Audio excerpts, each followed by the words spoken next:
श्रीराम जय राम जय जय राम. श्रीराम जय राम जय जय राम. श्री ब्रह्मचैतन्य महाराज गोंदावलेकर. प्रवचने 1 मे.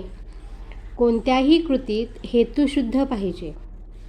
तमोगुण हा तिन्ही गुणात जास्त जड असल्याने त्याचा परिणाम या जगामध्ये लगेच दिसून येतो. दृष्टबुद्धी हा तमोगुणाचा परिणाम आहे.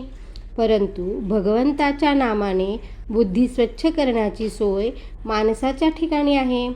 यासाठी पुष्कळ नामस्मरण करावे, म्हणजे सत्वगुणाचा उदय होतो आणि बुद्धी शुद्ध बनते. देहाला कष्ट दिले म्हणजे भगवंत वश होतो, हे काही खरे नाही. तसे जर असते तर रस्त्यात उन्हामध्ये खडी फोडणाऱ्याला भगवंत लवकर वश झाला असता. भगवंताचे लक्ष आपल्या देहापेक्षा मनाकडे असते. आपल्या मनामध्ये प्रापंचिक हेतू ठेवून भगवंताच्या नावाने उपवासासारखे कितीही कष्ट केले तरी ते पाहून लोक फसतील, पण भगवंत फसणार नाही. आपण जसे बोलतो तसे वागण्याचा अभ्यास करावा.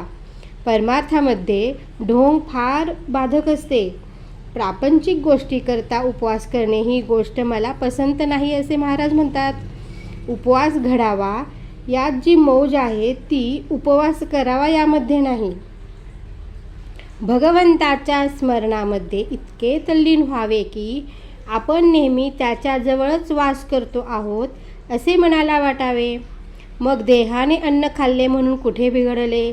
याउलट आपल्या चित्तात भगवंताचे नाम नसताना आपण देहाने पुष्कळ उपवास केले तरी आशक्तपणाशिवाय दुसरे काही पदरात पडणार नाही. काही लोक वेडे असतात. त्यांना आपण उपास तपास कशासाठी करतो आहोत हेच समजत नाही.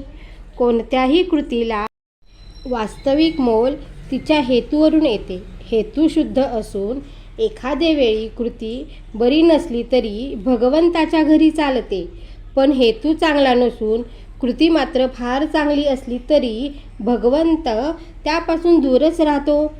माणसाने केलेला उपवास निष्काम असून तो केवळ भगवंताच्या स्मरणात राहावे म्हणून केलेला असला तर फारच उत्तम आहे. निष्काम कर्माचे फार फार महत्त्व आहे. भगवंतासाठी भगवंत हवा अशी आपली वृत्ती असावी. किंबहुना नाम घेत असताना प्रत्यक्ष भगवंत समोर उभा ठाकला आणि तुला काय पाहिजे असे त्याने विचारले तर तुझे नामच मला दे हे त्याच्याजवळ मागावे. याचे नाव निष्कामता होय. कारण रूपाने व्यक्त झालेला भगवंत केव्हा तरी नाहीसा होईल, पण त्याचे नाम मात्र अखंड टिकेल आणि त्याचे नाम घेतले की त्याला आपल्याकडे येणे जरूर आहे. म्हणून देहाला कष्ट देण्याच्या भानगडीत न पडता भगवंतासाठीच नाम घेत असावे. त्याची कृपा झाल्याशिवाय राहणार नाही.